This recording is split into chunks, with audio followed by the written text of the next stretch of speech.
2, and we didn't mention that Guardians of the Galaxy 3 is coming. We didn't even have time to talk about Captain Marvel 2, by the way. I didn't even have time to talk about the Fantastic Four, and there's no time left to talk about mutants. Welcome to the Pixel Pop Movie Podcast. I'm your host this fortnight, Toby. With me this fortnight, I'm joined by the stunt double for Chris Hemsworth in Endgame, Lucas. I thought you were going to say Ethan there, and I was so was I. I was like, yeah, stick it to Lucas.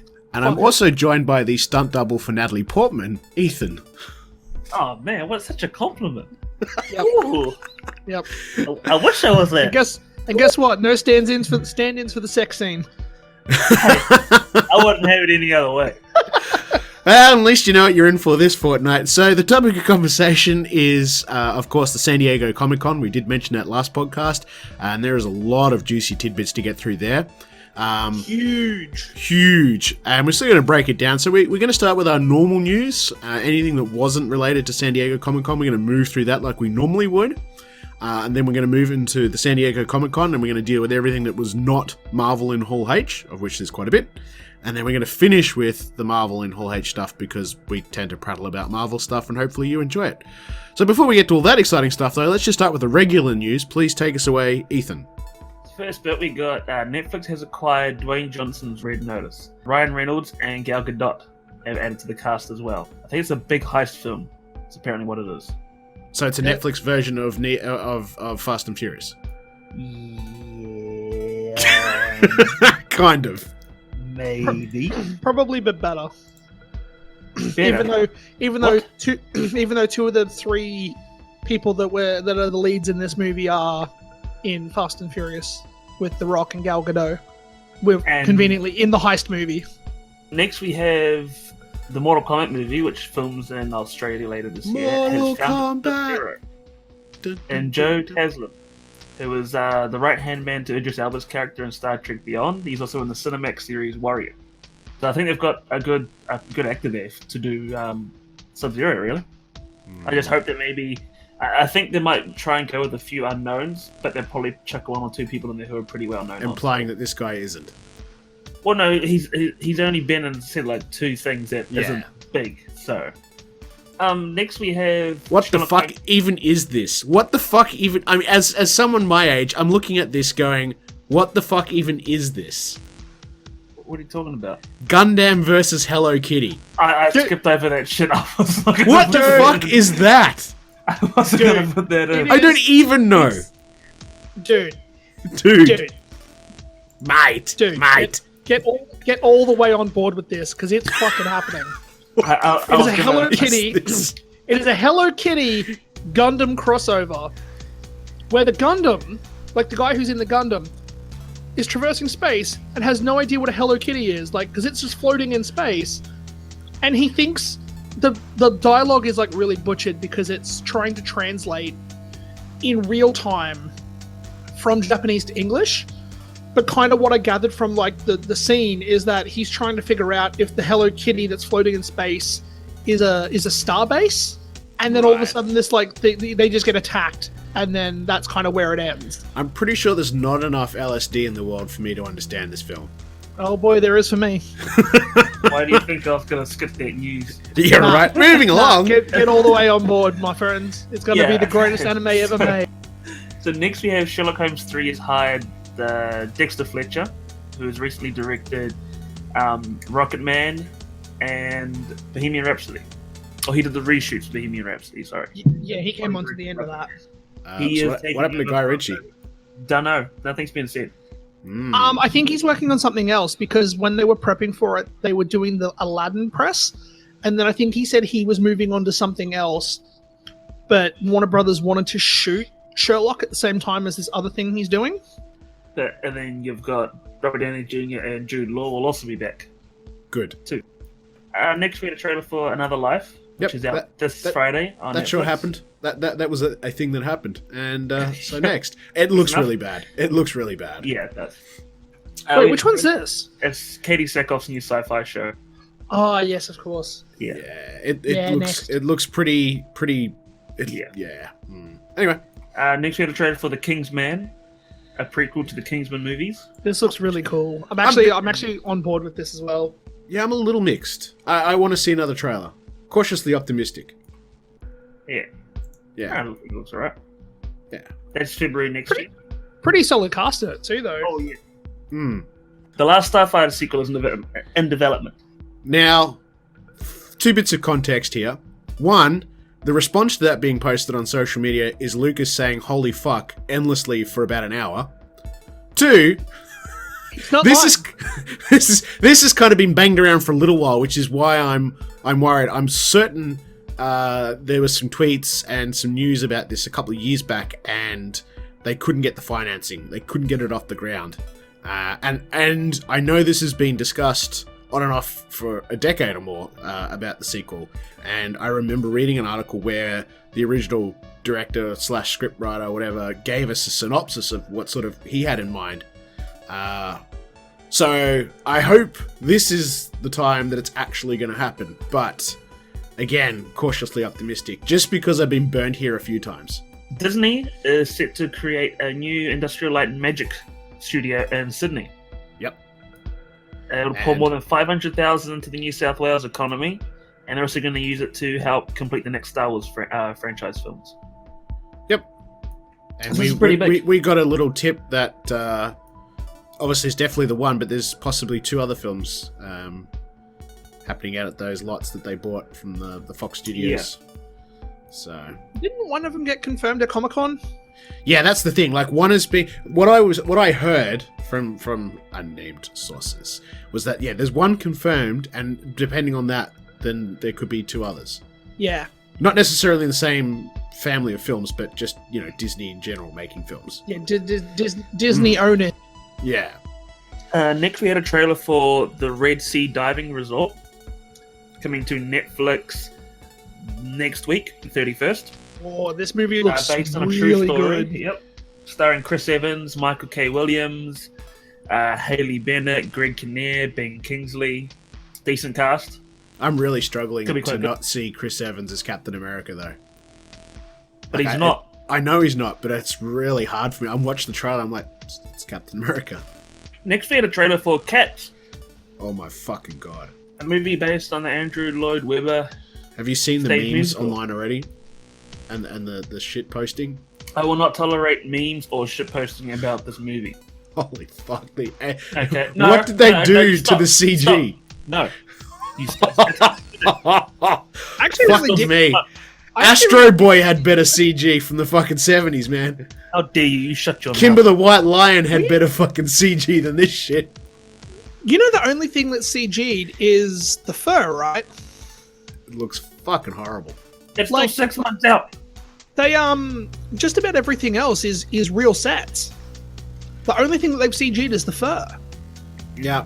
Well, Yeah, my, it's pretty my wild. two- I mean, look, There's a behind the scenes video that got released on Monday last week where they're interviewing like all the cast. So it's Idris Elba, Jennifer Hudson, Jason Derulo, Taylor Swift, James Judi Dench, James Corden. There's Ian McKellen. There's heaps of people getting interviewed, and they actually show you all the sets and how they're all built, and then them like showing them all the rehearsals and stuff of them doing the dances and stuff, and it looks pretty cool. But like when I saw the trailer, knowing what I had seen from the behind the scenes video, like the only thing that they've really CGI'd is the fur, and the fur looks amazing. I thought the fur looked fantastic, but yeah, it's all wait and see. Like so far, I'm impressed. I really like the look of the CGI, and casting's fucking amazing. So unless the movie is dog shit, like I can't really see anything. well, we bad already with it know the yet. story. If you've seen Cats, and you know. Yeah, what's gonna happen, we all so- know. 100%. We all know the story. It's just a matter of like if they manage to translate it well. It'll be good. Good time. Now we move on to Comic-Con news and trailers. Now there's a lot of trailers more than Wait, news coming out. Before you do that, Yeah? tell me about this crew member that died. I don't know anything about this. Oh, sorry. From Titans, a crew member died during a stunt accident. Do we know what the stunt was? I think it was Beast Boy's stunt double. I think that's what I heard. Right, because that's not That's too right. often these days. I mean, we hear No. injuries happen, but fatalities. No, I think one of the last biggest ones was the last Resident Evil movie. Stunt driver died in that. Yes, Yeah, something she was on the South motorbike or something, wasn't Yeah, she? and she got decapitated. I It want was to something say. like that. Yeah, it was Yeah. pretty brutal. Yeah. Right. Yeah, that sucks, man. And Yeah, so- I mean, those sorts of things. I mean, apart from being horrible for the cast and the family, it also tends to, it can slow down a production too, because obviously health and safety comes in, and there's paperwork, insurance. It's a strike on a producer too, really, because the producer's responsible for a lot of that kind of shit. Oh no, sorry, it wasn't a stunt person who died. No? A stunt went wrong, and a piece of a car broke off and hit a special effects coordinator. Wow. So the special effects coordinator was standing by, and a piece of car broke off and hit him. And yeah. Right. He should have been behind, or she should have been behind a safety screen or something. So. Yeah. Ooh. Okay. Yeah. That's no good. All right then. So that's all the non-San Diego news. So let's move into the San Diego stuff, starting with the non-Marvel end of things. And Marvel will be last. Yeah. This one is. I don't care for this. You and Lucas might, but that's Top Gun Maverick. Down, down. Oh wait, we can't sing songs during our podcast anymore because we get copyright strikes on YouTube. Jesus. Even when you sing horribly out of tune. So insert me terribly singing the Top Gun theme song. It's because you guys sang it so well last time. I must have, yeah. Yeah, look, this is a long time coming. The hype around this film is huge. The internet exploded, and it looks pretty good. I'm kind of keen. Yeah. I mean, I like the original. I saw the original like once or twice and I didn't mind it. The big thing, I guess I have a major thing with it. It's probably going to get super political, but it's the whole thing with the patches. Have you heard about that? Yes. Yeah. So he's got to take the Japanese and Taiwanese patches off his back and replace it with communist friendly, communist China friendly stuff, which is just so they can release it to China. So. Yep. I don't know. It's a big. That's 2019, man. Yeah, it's wild, but dollar bills, yo. That's it. China's a big market. Got to make that money. Yep. Tom Cruise is a big star. They want all the money they can get. So that aside, though, yeah, if you're a fan of the original, this is looking pretty good, and yeah, this should be good fun. All right, next we had a trailer for Jay and Silent Bob: The Reboot. I watched this, and I don't know what the fuck's going on, but it looks funny. Oh yeah, man, I'm so amount excited. Of people, like I'm looking at the list here, the amount of people that are in the movie that haven't been like in the trailers or announced until like now is fucking ridiculous.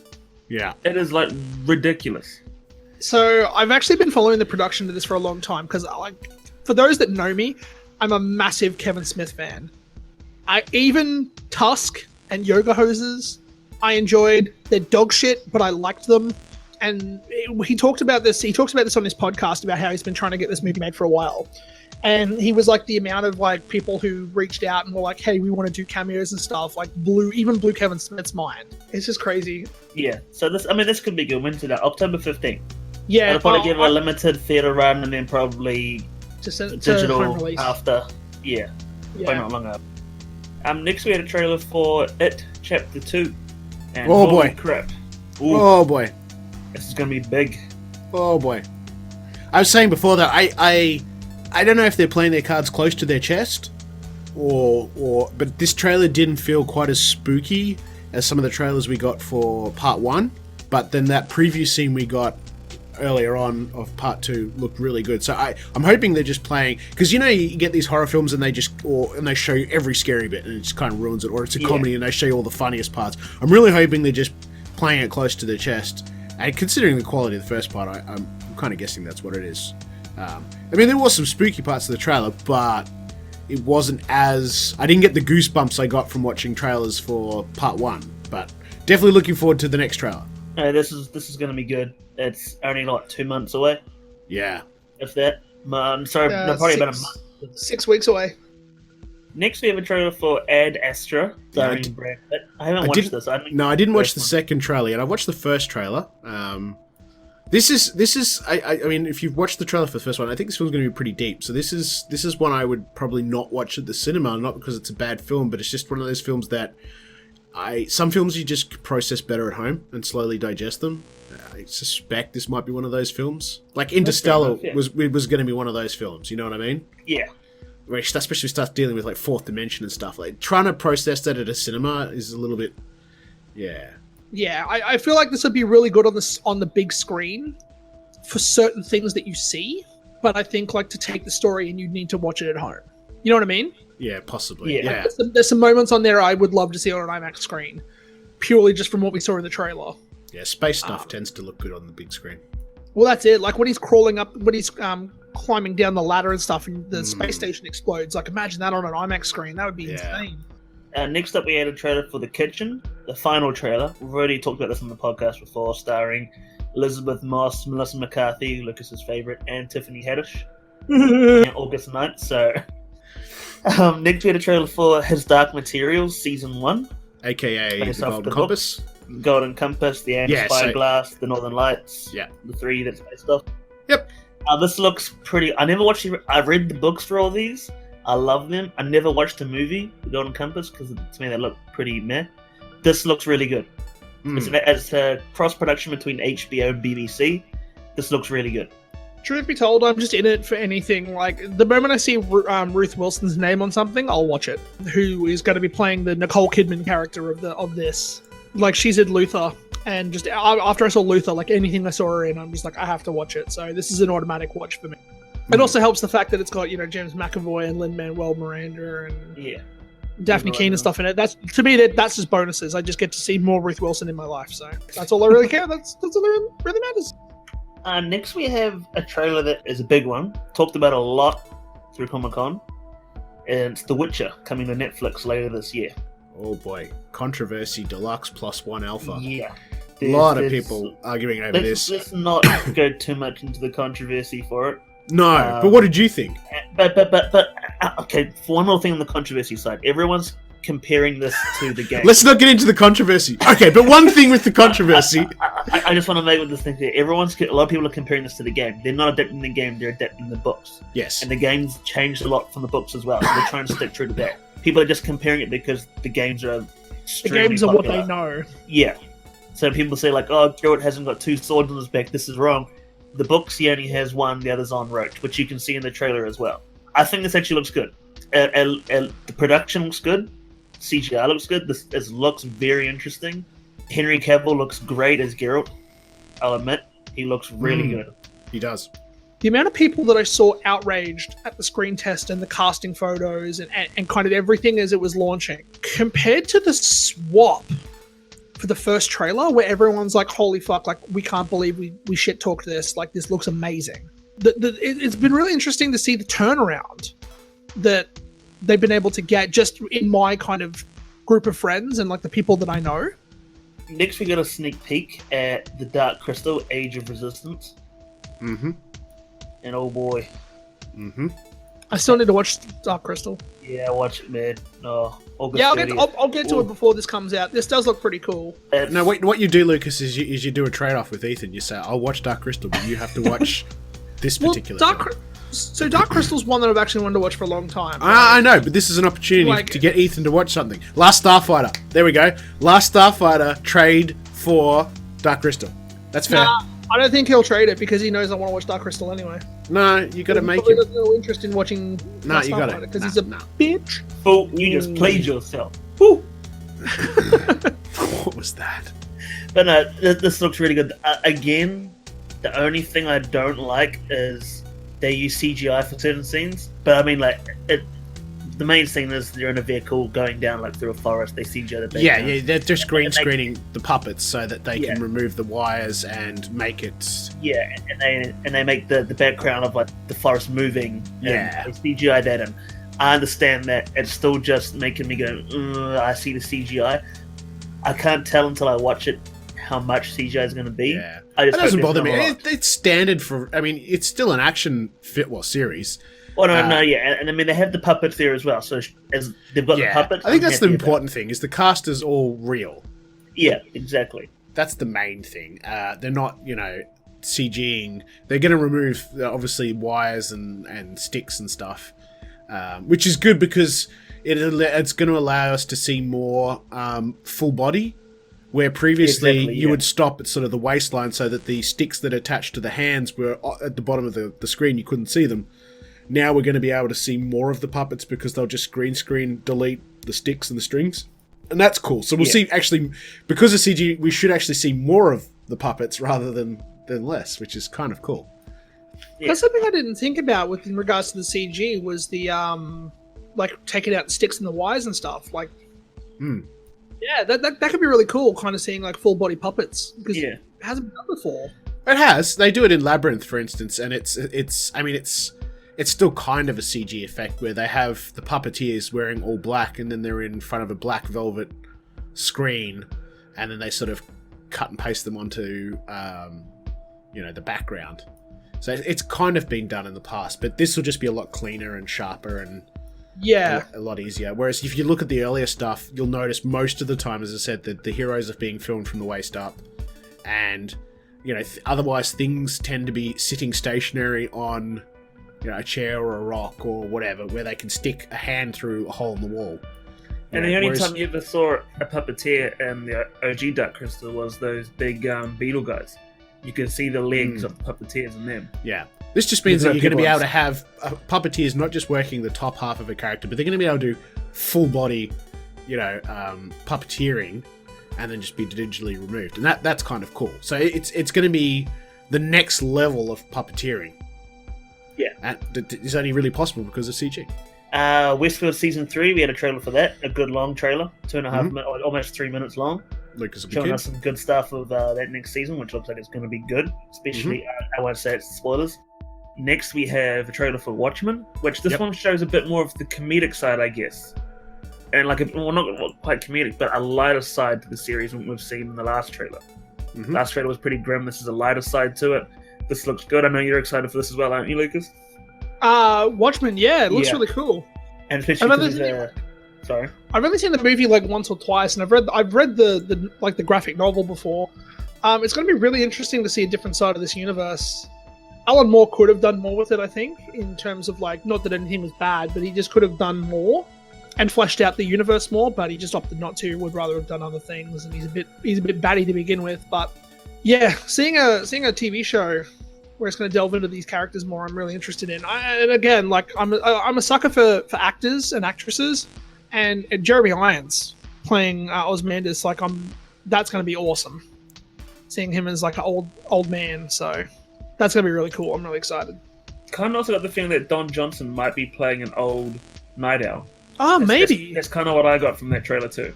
Yeah, they kind of wink at it. Yeah. So that could be really cool. Yeah. Moving on, we've got Jennifer Connelly stars in Snowpiercer coming to TBS spring next year. Now, I'm not sure. Obviously, this is not continuing on from the movie, but it's a fresh take on the story. Okay, so it's a reboot, not a sequel. Yeah. Yeah, that kind of makes sense. It looks okay. All right, moving on. Next, we had a sneak peek at Season 4, November 15th. Can I? I've already got a prediction. Just from that snippet, I've got a prediction. What's that? Because obviously she wakes up in our reality, quote unquote, but the good one, and then sees old mate is scared. Then sees old mate's son that she had a rapport with. Now that he's dead in the Nazi world, he can flip. Yeah, he can. Yeah. And I wonder if he'll flip back with her.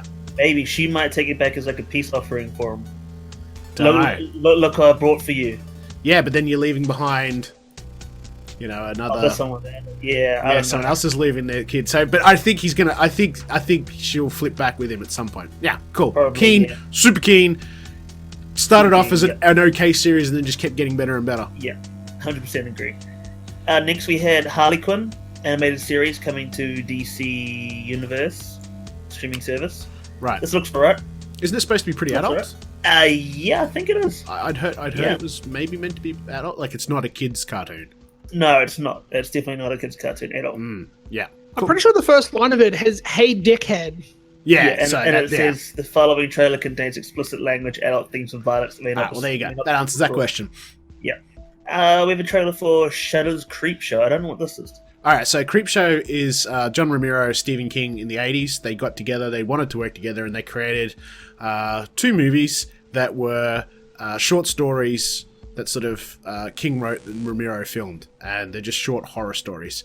And they did pretty well. Like I've watched both of them quite a few times. They're pretty scary. The raft in Creepshow 2 will just fuck you up. You'll never go swimming again.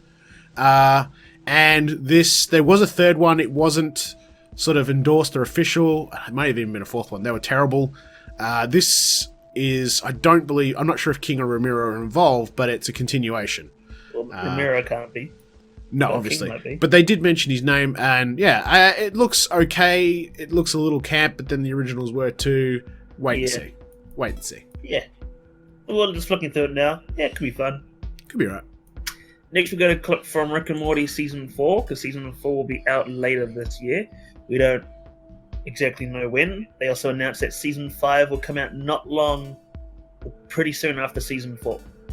Considering they signed up for like 80 more episodes or some shit like that last year. Yeah. So Dan Harmon was doing a Comic-Con panel where he actually talked about like what took so long with getting Season 4 up and running. So he was doing showrunner stuff, but he was also like writing the episodes. So basically, like, rather than work himself across both sectors, he's just hired someone to do the show running side of things so he could focus on the scripts. And that's the reason why Season 4 took so long. It was because he was kind of spreading himself too thin. But he's like, now that we've kind of got a rhythm, this guy came in at the end of Season 4 and like things really started to pick up. And apparently they've got all of Season 5 written. It's just a matter of getting it animated and voice recorded. So now that they've kind of gone through all the bullshit of figuring out how they can do it and have a season out a year, now we're going to start to see episodes more frequently, which is really good. So, and then as well, like the clip that they dropped at Comic-Con was fucking hilarious, and it's also Taika Waititi playing an alien that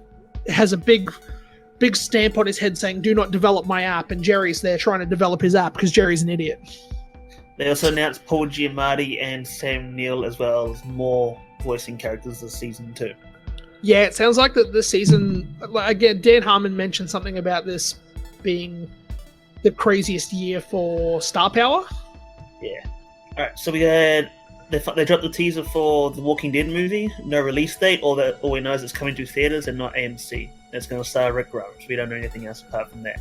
Yeah, that one's going to be so it's going to be a continuation of what happened in the series, which, spoilers, but instead of dying off, he was picked up in a helicopter and was taken away. And you see in the teaser the actual helicopter flying into a city. Yeah. So it's all animated, but yeah, they've obviously now alluding to the fact that that's going to be the Rick Grimes movie. So.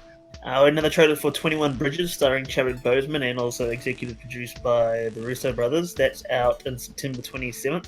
Also starring Taylor Kitsch and J.K. Simmons. Looks like a pretty good action film. Could be pretty... Yeah, no, I'm pumped for that. We had a trailer for Star Trek Picard coming to Amazon Prime Video next year. Some returning faces from other Star Trek series as well. Big for those who are fans of Star Trek. Yeah, Prime's really starting to ramp up. Oh, yeah. Big time. It's good. Marvel's Agents of S.H.I.E.L.D. We got a Season 6 trailer. There's only like 3 episodes left, so there wasn't a whole lot to go off, but gives you an idea how the season's going to end. Trailer for Batwoman, because that's in production right now, and premieres October 5th, I think it is. Yeah, it's soon. It's in the next block of Arrow stuff to debut. And I think it's taking Arrow's time slot because Arrow's going to have a shortened Arrow's got 8 episodes this season. Yeah, so it's going to finish at Christmas, and then I think Batwoman moves into its spot. Yeah. Trailer for Season 4 of The Expanse. Man, this TV series has 9 lives, doesn't it? Oh, yeah. I've just started watching Season 1. It's not that it's bad, it's just that it's moved from, like, sci-fi to, like, Netflix to No, Amazon. it was always... No, it was only sci-fi Amazon. Yeah, sci-fi. It just seems to... sci-fi Amazon. Yeah, it just seemed to keep dying and getting resurrected. Like, good on it, I suppose, but yeah. Yeah. Apparently it's really good. It's got the fan backing behind it too. Like I had friends at work who used to watch it and would just tell me all the time, like, I need to watch it. One day I'll get there. Yeah, I've just started now. Yeah. But yeah, no, this I know that it's had a massive kind of cult following behind it. Probably the biggest cult following I can imagine since Firefly. Yeah. Next we had a trailer for Steven Universe, the movie. I've never seen Steven Universe, but for those who are kids or adults who love it, I'm sure this is great news for them. Mm-hmm. We also had some little featurettes for a new series that's dropping on Amazon Prime soon called Carnival Row, which stars Cara Delevingne and Orlando Bloom, and Orlando Bloom is executive producing it. I've never heard of it before Comic-Con. But yeah, Prime's been ramping this up for a little while, actually. I've seen it. If you log in, you'll see it there. Yeah, I logged in today and saw it. Yeah, it kind of got, like, it's almost got like a Bright vibe to it, but I assume there's a lot more to it than that, but yeah. Another animated series coming to Prime, another Prime one, called Undone, starring Rosa Salazar, who was seen in Alita Battle Angel, and Bob Odenkirk, who knows Saul from Better Call Saul. I don't know what this is about. It looks trippy and weird. It's a half-hour genre-bending animated series that explores the elastic nature of reality. Yeah, this kind of has like a Scanner Darkly vibe, like on drugs. It's all done with like CG animation, and it's kind of done the same way Scanner Darkly was done, except it's going to be all rotoscoping, more CGI. Before we get to the next trailer, this is a prelude into that. Edward Furlong has been confirmed to be back in Terminator Dark Fate, probably just to come in and be killed off within 5 minminutes, I assume. Most likely. I'm gonna actually hypothesize that he's locked up in the loony bin. You know, he's getting serotonin. That's exactly what I thought. Yeah, there was an interview with him not long ago, and I'm not going to criticize the guy and his life choices, but I mean, he's much older. He's gained some weight. He's obviously had substance problems. I don't think they're going to put him in a major role. He certainly doesn't get any screen time in the trailer. It's going to be a cameo, and if you think about canon-wise, if it's just a cameo, he's probably locked up. He couldn't deal with being the chosen one. He couldn't deal with, Terminators. I mean, he was a kid when it all happened, right? And I think his brain's melted, and he's no good. Yeah, is my guess. But we also got a featurette, not a trailer, for Terminator Dark Fate, confirming that it is R-rated. Mm-hmm. It's out the 1st of November this year. And not much else, but it's good. It's Terminator. We got a small teaser trailer for Mr. Robot Season 4. I don't know when that's out, but it's not much to go on. It's out later this year. For those of you who are a fan, this is obviously going to be big. I'm a fan of Mr. Robot. It's really good and really weird. Should definitely check it out.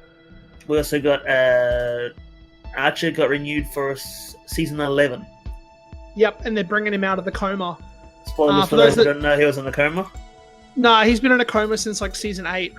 That's spoiler for those who have never seen Archer or planning to watch it like me. If you haven't seen Archer by now, like he's been in a coma for like 3 seasons. Yeah, I already know Snape kills Dumbledore. Yeah. I haven't watched Harry Potter yet.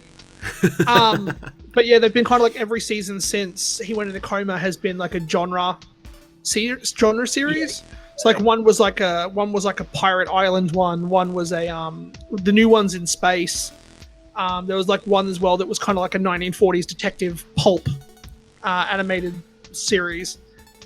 But that was all done because the guy that did the voice of Woodhouse passed away, who was a major character in the show, so they were kind of like trying to find a way to get around it. But they announced at Comic-Con that he's going to be coming out of the coma and it's going to be back to the like old Archer. So yeah, I'm really excited because the last few seasons have felt kind of empty. It's just kind of putting episodes out for the sake of putting them out.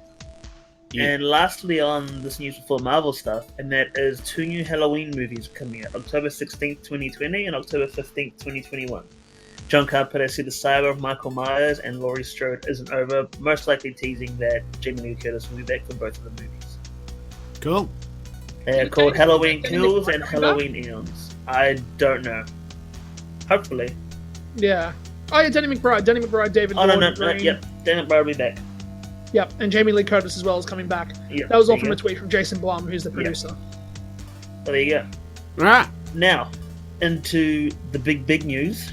Big news. Yeah, I'll start from what was first announced, and that's everything that DC announced at Comic-Con, which was absolutely nothing. Good night, everyone. Marvel Studios had their panel yesterday at Hall H, and the first thing they announced was The Eternals. Yep. Coming November 6, 2020, starring Angelina Jolie, Richard Madden, Kumail Nanjiani, Lauren Ridloff, Brian Tyree Henry, Salma Hayek, Leah McHugh, Don Lee, and directed by Chloe Zhao. Yep, that's we've known this has been coming for a while. This has been rumored for a long time. The cast has been rumored for a long time. This was no secret, even though Marvel probably wanted it to be. We knew about it. Yep. And if you haven't read the comics, you're not familiar with it. If you think Guardians of the Galaxy was off Earth and in space, holy shit! You wait till you see the Eternals. The Celestials will also be in this film, so that's going to tell you how far back this is going. Yeah. Next, we had an announcement of the Falcon and the Winter Soldier coming fall 2020 with Anthony Mackie, Sebastian Stan, and they also announced that Daniel Bruhl will be back as Zemo. Yes. Apparently he interrupted the panel with a video saying he can't wait to see us, and he's wearing a hood, which people are very happy about. This is set post Endgame, right? This is post Endgame, yeah. Yeah. Anthony Mackie said he had his first costume fitting for the Captain America outfit only a few days ago. Yes. Following on from that, we have the next movie, which is Shang-Chi and the Legend of the Ten Rings. Mhm. So we're finally going to get the OG Mandarin. Let's He's hope. recast. Yeah, well, he's No, Lucas, they do we cast want him. Sir Ben Kingsley returning and going, hey, surprise guys, I Well, he really might. was? So me and Ian he actually won't. talked about this the other day. So because obviously what we know with Hail to the King, Ben Kingsley was kidnapped at the end of that. We haven't seen him since. So it'd be interesting to see if they bring Ben Kingsley in and they kind of pay that off. I mean, he's that's their such a introduction to the real good Mandarin. actor. And when he's playing Mandarin in those sort of videos, he was so good. He was, and I was genuinely disappointed when we found out what we found out. I was too, but I'm desperately hoping that, we see him in the prison cell and you realize that the drugged out actor was the act. And that he really is the real Mandarin. That would be amazing. Please, Marvel, if you're listening. But no, they did announce that they've already casted someone as the Mandarin. Yeah. They put him So up Ben on stage, Kingsley. he's been casted. Yeah, Tony Leung, Damn. who is most well known to Asian. He's a massive deal in China. Yeah. He most famous for the Internal Affairs movies, which The Departed was based off. He was one of the lead characters in that trilogy. So Simu Liu has been cast as Shang-Chi. Awkwafina has also been cast in the movie, although her role was not disclosed. Right. yeah, Awkwafina is blowing up right now. She's doing massive she work. She was in that Ocean's 8 movie with Sandra Bullock. She Yeah. was in Crazy Rich Asians, and she was also just in another movie recently that was pretty massive. And she's also in the new Jumanji. So what you're Jumanji saying is is gonna we be the- might actually get a Marvel cinematic universe martial arts character that can actually do martial arts. Holy shit, that'd be something. Well, yeah, we might. Iron Fist. I gotta be honest, I was pretty disappointed because I was pretty much on the train for I can't think of his name, but the guy that played Zack in Power Rangers. I really wanted him to be Shang-Chi, but they've kind of gone with the unknown, which is awesome because Chris Hemsworth was unknown before he did Thor, and look how massive his star's grown. So it's really cool they're giving an unknown a shot, and he's also kind of not going to be going into this movie with these already conceptions of who he is. It's going to be completely fresh. So yeah, no, this is going to be awesome. And the fact that they're doing 10 Rings and they're doing Mandarin, I was I just can't fucking handle it. Next, we have coming to Disney Plus on spring 2021, and that is WandaVision, starring Elizabeth Olsen, Paul Bettany, and newcomer Teyonah Parris, who is playing Monica Rambeau from Captain Marvel, but all grown up. Yep, this is post Endgame, so Vision is back. How? What the fuck? No one knows. Have to tune in. But also, Monica Rambeau has powers too. She's Photon, and she was also Captain Marvel. Yeah. At one stage. Yeah. This is They they alluded to that. They alluded to that in Captain Marvel itself. Yeah. So and I reckon. What's her name? Black Panther's sister. Fury. Any money she backed up Vision before she started her operation in Infinity War. Well, they did that in Any money she dumped him. The dumped his consciousness. the prequel comics actually alluded to that. So Yeah. it wouldn't It surprise would me if make that was the sense. case. It would make sense that he's incorporeal. He's just back to being an AI entity, but he's floating around in their server somewhere, and then she'll rebuild him. Oh no! There was talk about because he's going to get his body is vibranium. Where's vibranium from? Exactly. Yeah. Yeah. So- I mean, in the comics, he's come back heaps of times, and it's not a big deal. Yeah. So has the only difference is that he hasn't been Jarvis.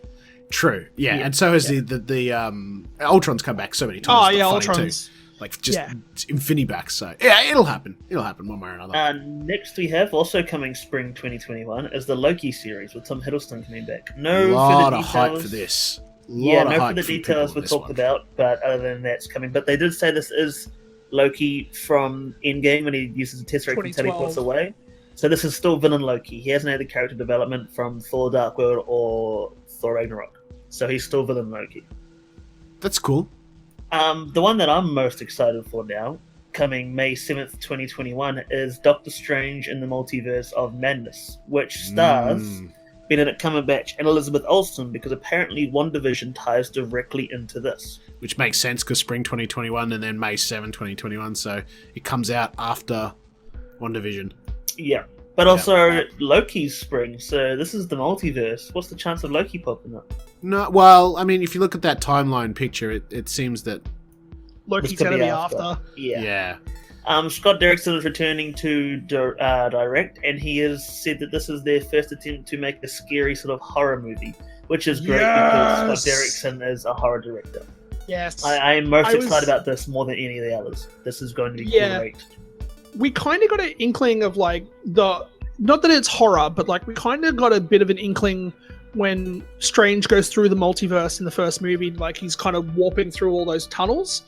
You know, like the thing with like the eyes and the hands and that, like there were kind of like horror elements to it. But seeing like a full blown like MCU horror movie, like I am on board, like you would not believe. Yeah, dealing with sort of darker subject matter. I'm, Lovecraftian almost. I can. Yeah, I'm fine with that. Yep, for sure. Also, we had this announced a while back, and that's the Marvel's What If series. Well, this is teased. Sorry, this was sort of like this was announced. This was announced. No, this was fully announced because they announced who the narrator is going to be. Yeah, this is an animated series. No, I mean like a while back. This was announced as well. I can't remember when, but a while back it was announced. Yeah, no, well, it was rumored, but they didn't know what was going to happen with it. But it was officially. Finally confirmed at Comic-Con. So summer 2021, we have the What If animated series with a huge amount of actual actors coming back to voice their characters, and Jeffrey Wright as the voice of the Watcher. Yes. The first episode will focus on what if Peggy Carter became Captain America instead. Nice. Yeah. What if Punisher? What if Punisher killed the Marvel universe? We're not going to get it, Toby. I know. We're not going to get that. What I'd really... what if the Netflix... That'd be a great one. What if the Netflix cinematic universe was connected? Oh! Yikes. Fuck. Next, we have Jeremy Renner is coming back for a Hawkeye series, which will also introduce Kate Bishop, coming in fall 2021. Yep. These should be mentioned if we haven't already. These TV shows will be on the Disney Plus streaming service. Yeah. Yeah. Up to another one of the big ones, and this one's coming November 5th, 2021. You ready for this, Lucas? And this is called Thor: Love and Thunder. Love and Thunder! Whoa, wait, are they doing another Thor movie? Yeah. Wow. This has Taika Waititi's returning to write and direct. Yep. Chris Hemsworth and Tessa Thompson are returning, as well as Natalie Portman, who's confirmed to become Mighty Thor in the film. I'm sorry, can you say backpedaling like fuck? Well, I'm done with Marvel. No, the only reason why she was done was because she campaigned hard for Patty Jenkins to direct Thor: The Dark World, and when her and Marvel split up with their creative differences, she wanted to leave because she campaigned for Patty Jenkins so hard. Yeah, she got pissy. She got pissy, and then Marvel got even bigger, and then had a bigger check, and then she went, okay, maybe. Well, no, it's because Patty Jenkins Money wanted talks. to make a Romeo and Juliet Across the Stars Thor movie, and Marvel's like, no, we don't want that. So she's like, all right, well, I'll leave. Yeah. And we kind of got a bit of confirmation that Korg will be back in it, which is great. Yes, that's the real linchpin here. Oh, of course. Who cares about everyone else coming back? When are we getting the Korg movie? That's what we really want to know. I would go and see that at the cinema. I kind of want Kat Dennings, Darcy Lewis, and Stellan Skarsgård, Eric Von Selvig to be back in this as well. If Natalie Portman's there, why not bring those two back too? That would be nice. So that's phase 4. Also, so let's point out that's the announced phase 4. So that's the next 2 years of the Marvel Cinematic Universe. And also, at the same time they announced Thor, they asked each of the cast questions, and they asked Tessa Thompson what Valkyrie's up to, being King of Asgard, and she said, well, now that she's king, she's going to have to find her queen. Yes. So that's where the love part comes from. Yeah. What is interesting, though, and of course we hear rumors all the time, and a lot of these don't have any... They don't come to light. They don't become real. That's the nature of rumors. But one that was really multiple sources and looked really believable was that when the 007 movie got bumped in the UK, Marvel was going to slide in and do Captain Britain, and we were kind of hoping for a hint of that at Spider-Man Far From Home, and now Phase 4's revealed again, still no Captain Britain, so maybe that it either went into turnaround or it was just a bogus rumour. Yeah, just bogus rumour. Yeah, it happens, but it was a pretty hot rumour, like the source was very credible. So I just wonder if it went into turnaround. Now on to the last, the next... Technically what's going to be in Phase 5. No. We've got Black Widow, which is the first one to come out. Oh, yes, that's correct. May 1st, 2020, starring Scarlett Johansson, David Harbour, Florence Pugh, O.T. Fagbenham, and Rachel Weisz, directed by Kate Shortland. Now, this is confirmed to be set between Civil War and Infinity War. Yes. Florence Pugh's character, Yelena, is said to be like a sister to Natasha. She's been through the Red Room with her and everything like that, so she's the same. David Harbour, I think Lucas told me he's playing a guy called Alexei. Alexei, who is also known as Red Guardian, wasn't it? Yeah, I was about to say, let's not get too spoiler into that, because I think that's going to be a genuine surprise. But even though we're not going to talk about the Red Guardian stuff, if you want to go source that out, he is actually like a part of the Marvel Comics as a character called Red Guardian. In the comics, he's actually before Natasha. Well, before I can't remember her comic name. Wasn't Natasha? Natalia. Before Natalia turned and joined the United States military as a spy, she was actually married to Alexei, and then he gets tasked with basically trying to find her and bring her back. So I wonder if that's what they're going to do with, because they said that it's going to be set between Civil War and Infinity War. What happened just before Civil War? The document drop from Winter Soldier. So I think her details get out there, because as well, Alexander Pierce makes the comment of like, are you sure this is what you're going to do? And she's like, if I expose myself, then whatever. I reckon that he's then using those documents to try and find her. Right. Yeah. That's fair. Could be interesting. Could be. So there was some closed door footage on this as well. If you won't find it online, it hasn't really been leaked, but it was quite brief from the description that I've read, but it did hint to I guess the antagonist of the film, or one of. Oh, that was leaked a long time ago, and they officially released concept art of it this morning. Right. Of Natasha fighting. I'll have to send it to you. Natasha fighting Taskmaster on a bridge. Yeah. So Taskmaster in the Marvel comics is able to... He's a bit like Rogue, but without the whole physical touch. He's able to copy people's... or read physical fighting. Or like physical movements, yeah. He's got fighting styles. It's like muscle memory, but... Yeah, mimicry almost. Yeah. So he can predict your fighting style and counter it and all the rest of it and reproduce it. So it's pretty cool. Yeah, if you've played the Spider-Man video games, you actually have a fight with Taskmaster, and you'll know what we're talking about. But it's basically a mirror match, right? Yeah, it's gonna. I'm really excited for Black Widow, and I was worried that they were going to put David Harbour in as Taskmaster, especially because they were super secretive on what his role was going to be, and then they were like, oh yeah, he's going to play Alexei, and they kind of like were very coy about it. But then the people who know Alexei know exactly who Alexei is in terms of the overall arc of Black Widow and of Natasha Romanoff. So now the last big announcement came from right at the end. We had Kevin Feige call the entire cast that came onto the stage. Everyone came out and they all wore Black Widow hats, and then he introduced Mahershala Ali, who knows Cottonmouth from Luke Cage as well as numerous other movies. He's a 2-time Academy Award winner. He came on, and Kevin Feige made note that he's got a hat but it's different than everyone else's. He puts it on and it says Blade, and the lights go down and Blade comes up on the screen behind him. Mm-hmm. Now, Kevin Feige has confirmed that Blade will not be coming until Phase 5 today. Yep. And that's really interesting because, Blade doesn't fight Thanos. Blade doesn't fight aliens. Blade fights vampires. And I just wonder, like we've speculated before, if there's going to be some precedence of this thanks to the Doctor Strange sequel, where... maybe that is going to bring vampires into our world. I don't know. But, yeah, this is going to be a movie, and it's going to be in the MCU. And Blade is going to be in the MCU, and that's really interesting. So, I'm keen to see how they click him in, and not just have him in his own... Not like BDC, where he's in his own... He's part of the universe, but not part of the universe kind of thing. I'm interested to see how he fits in. Because after, say, Punisher, Blade's a pretty anti-hero, kind of vigilante hero. You know, he's pretty brutal. So it's going to be kind of interesting to see something like that on the big screen. He's also very niche too. Like, he's not going to be everyone's cup of tea, and it's just going to be interesting seeing such a hardcore character.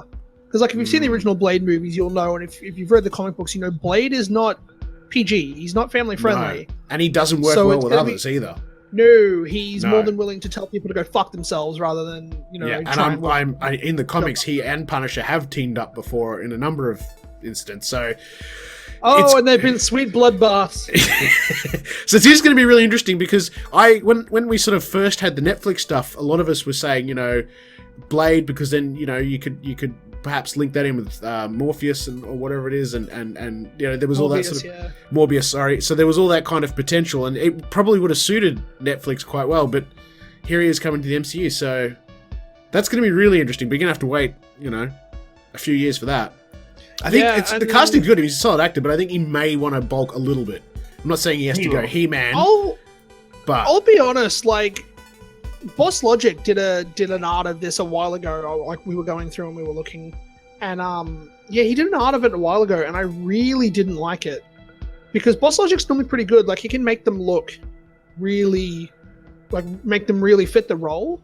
But there's something about Mahershala Ali that I wasn't vibing with.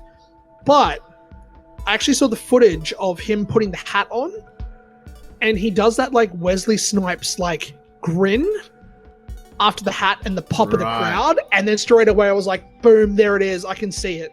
Yeah. So, like, because initially, I was a bit hesitant, and I'm like, you know, yeah. Well, nothing from Snipes yet. He hasn't made any posts on Twitter or social media. I imagine he's probably pretty disappointed. I think Ethan and I have been sniping on Twitter all day, waiting for Wesley Snipes to drop a bombshell or something, because he's been trying to get a Blade movie made with Marvel for a long time. Yeah. And now they've just kind of undercut him. So the next couple of days is going to be very interesting to see if he responds. So to bookend this too, of course, after that, there's what I said in the start of this podcast, and Feig then went on to say, you know, we didn't even mention that we're making Black Panther 2. Well, I think that was a given. We kind of expected that. We didn't mention that Guardians of the Galaxy 3 is coming. Well, we definitely knew about that. We didn't even have time to talk about Captain Marvel 2, by the way, which, again, I guess we kind of expected. What was more exciting... Funny, though, is out of all of it, right, the only real major confirmation that of anything that was happening from that little bit at the end was Captain Marvel 2. He's openly talked about Black Panther script. James Gunn's been super open about closing off the trilogy. We knew the moment Fantastic Four and X-Men were coming back to Marvel that stuff was going to happen with them. Captain Marvel 2 was the only real kind of like curveball, you could say, and that's really funny to think about considering she's just had a movie and they want Brie Larson to be a major focal point of the franchise. So, like, of course that was going to be a given. But, I mean, that's the only one that really hadn't been rumored about or confirmed or anything like that. But I mean, looking at what he's saying here, you know, and what we've got on the screen in terms of Phase 4, so I mean, I'm assuming then, look, Black Panther 2, Guardians 3, Captain Marvel 2, Phase 5. He then ended with, I didn't even have time to talk about the Fantastic Four, and there's no time left to talk about mutants. So you're definitely not going to see any of the Fox stuff hitting the screen in any meaningful way until at least Phase 5. Yeah, which will be at the start of 2022. Yeah, at least. Yeah. And maybe even further beyond. I mean, they've only just acquired the Fox stuff. Obviously, there would have been brainstorming and ideas, but they've got bigger... You know, obviously, they're going to spend most of their energy on IPs that they owned. Now that they've got them, they can be a bit more serious, but it's going to take time to do it properly. And, you know, do you bring mutants into the MCU? If so, how? It's very difficult. So they've got a lot to think about. Fantastic Four you can bring in pretty easily, because, I mean, their origin story is pretty straightforward. They just get radiation and away you go. But mutants is, you know, it starts with Apocalypse, and they've been around for a long time. To sort of then just go, oh, by the way, we're always here, is a bit odd. So they're going to have to think about it if they want to bring them into the main MCU, into 616. I think they could do it if they did it in the Doctor Strange movie. Or like folding universes together, or something fucked up when they took one of the Soul Infinity Stones, they didn't put it back in the right place, so the timeline was bent and busted, and so shit melded together. Yeah. I mean, classic Simpsons fucking moment. I suppose, you came back and you thought at the end of Endgame and going into Far From Home that we were back in 616, but what if, butterfly effect, we're not? And we just don't know it yet. Yeah, and the other thing as well, I was saying this morning. They start eating with lizard tongues, and you're like, wait a minute. I was saying to my girlfriend earlier, this morning when we were getting ready for work, I was kind of like talking to her about it because she hadn't really heard much about what had happened. And I mentioned, like, I kind of went off on this tangent of like, holy shit, what if they do this? You think about it, Scarlet Witch is essentially the proto-mutant. So in many ways, So what if they do something akin to House of M? Quicksilver, House of M, but in reverse. So in House of M, in that comic book storyline, she goes through like a massive trauma, and she ends up like snapping away all the mutants. So what if instead she kind of creates all the mutants? Yeah, could be an interesting storyline, and with the fact as well that she's also going to be in a movie playing with multiverses. Yeah, or it may already happen. Maybe when Hulk snapped them back in. They're not supposed to, the people that came back in. Someone said that, like, when Hulk did his snap, he brought people back, but he also created mutants. Or, like, when Iron Man did his snap, they could also kind of write it away there, where, like, people went away, but then mutants were created. Like, there are a couple of different ways they could probably introduce the mutants now. They've got a couple of doors open that they could play with. But, definitely. Exciting times. Obviously, we're all going to be having a new subscription service very soon because there's just no way you're not getting Disney Plus with this kind of content. Well, that's it. And they haven't even announced all the Star Wars stuff. All we know is the Mandalorian's coming. Exactly. To be fair, look, there's stuff beyond that again. Like, there's, what about stuff that isn't Star Wars and Marvel? Like, Disney has a lot of fingers and a lot of pies, so there's going to be a lot of cool stuff. Well, again, look what they got. They got Terminator, they got Alien, they got Avatar, they got everything now. So yep, they've also got the Indiana Jones. They got bumped back a little bit again. That's still slowly happening. Yeah, plenty of IP to work with. Sure. All right. One bit of news we didn't cover though. This morning, Endgame beat Avatar. It did but that total doesn't allow for inflation. So if you go sort of take Avatar and then bump it up 10 years, I don't know if it's still ahead. Because I think the film to beat is still Gone with the Wind. Like, nobody can beat Gone with the Wind. Once you adjust for inflation, because it's like so far ahead. Yeah, but you got to keep in mind as well. Avatar had like 3 re-releases to get it to 2.7. Yeah, where Endgame's done it essentially in one run. Yeah. So it is interesting to note though that we've got nothing Marvel now until May next year, which is a big open empty space for Disney to then start shoveling in Star Wars and other IPs without interference. I think that's good though, because I think people were there was a big kind of worry that there was going to be superhero fatigue. Yeah. And now that we essentially have nothing for almost 12 months. And if it wasn't for Sony, if you think about it, if you consider it how it's a separate contract, if you forget Sony for a moment and forget Far From Home, you've pretty much Marvel stopped at Endgame and went, cool, now we're going to take a beat. Yeah. Pretty much. And you needed it. You do. You really do.